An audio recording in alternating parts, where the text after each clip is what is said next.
ഇന്ന് പുലർച്ചെ ഉത്തർപ്രദേശിലെ സംഭാലിൽ ഒരു മസ്ജിദിൻ്റെ സർവേയുമായി ബന്ധപ്പെട്ട് തുടങ്ങിയ സംഘർഷം വ്യാപിക്കുന്നു. ഇപ്പോൾ ലഭ്യമാകുന്ന വിവരം പോലീസ് വെടിവെപ്പ് നടത്തിയിരിക്കുന്നു. 3 പേർ കൊല്ലപ്പെട്ടു എന്നുള്ളതാണ് ഏറ്റവും പ്രധാനപ്പെട്ട വാർത്ത. 25 പേർക്ക് പരിക്കേറ്റിട്ടുണ്ട്. കലാപകാരികളായ 15 പേരെ പോലീസ് കസ്റ്റഡിയിലെടുത്തിട്ടുള്ള വിവരവും പുറത്തു വരുന്നു.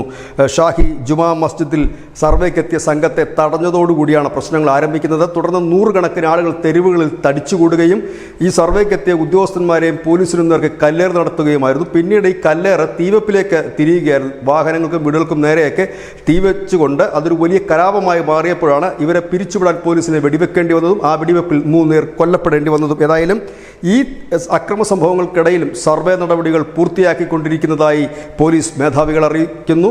കോടതിയുടെ നിർദ്ദേശപ്രകാരമാണ് സർവേ ടീം ഈ പറയുന്ന സംഭാലിലെ ഷാഹി ജുമാ മസ്ജിദിനുള്ളിൽ എത്തിയത്. ഇവിടെ ഒരു ക്ഷേത്രത്തിൻ്റെ ഭാഗങ്ങൾ തകർത്തുകൊണ്ടാണ് പള്ളിയുടെ ഘടന സൃഷ്ടിച്ചിരിക്കുന്നത് അല്ലെങ്കിൽ നിർമ്മിച്ചിരിക്കുന്നത് എന്നുള്ള കേസിൻ്റെ ആ ഒരു സംഭവവുമായി ബന്ധപ്പെട്ട് കോടതി ഉത്തരവിൻ്റെ അടിസ്ഥാനത്തിലാണ് സർവേ നടന്നത്. ഈ സർവേക്കെതിരെയാണ് ജനക്കൂട്ടം തടിച്ചുകൂടുകയും അവർ അക്രമാസക്തമായി മാറുകയും ചെയ്തത്. ഏതായാലും ഇതിനെതിരെ ഇപ്പോൾ സമാജ്വാദി പാർട്ടി അടക്കം രംഗത്ത് വന്നിട്ടുണ്ട്. കഴിഞ്ഞ ദിവസം യോഗി ആദിത്യനാഥ് പറഞ്ഞിരുന്നു, ഉദ്യോഗസ്ഥന്മാരെ തടയുന്നവർ ആരായാലും അവർ കർശനമായ നടപടികൾക്ക് വിധേയമാകേണ്ടി വരുമെന്ന്. ഏതായാലും അത് പറഞ്ഞതിൻ്റെ പിറ്റേ ദിവസം, അതായത് ഇന്ന് ഞായറാഴ്ചയാണ്, ഇന്ന് തന്നെയാണ് ഈ സംഭവം നടന്നിരിക്കുന്നത്. News desk news India Malayalam.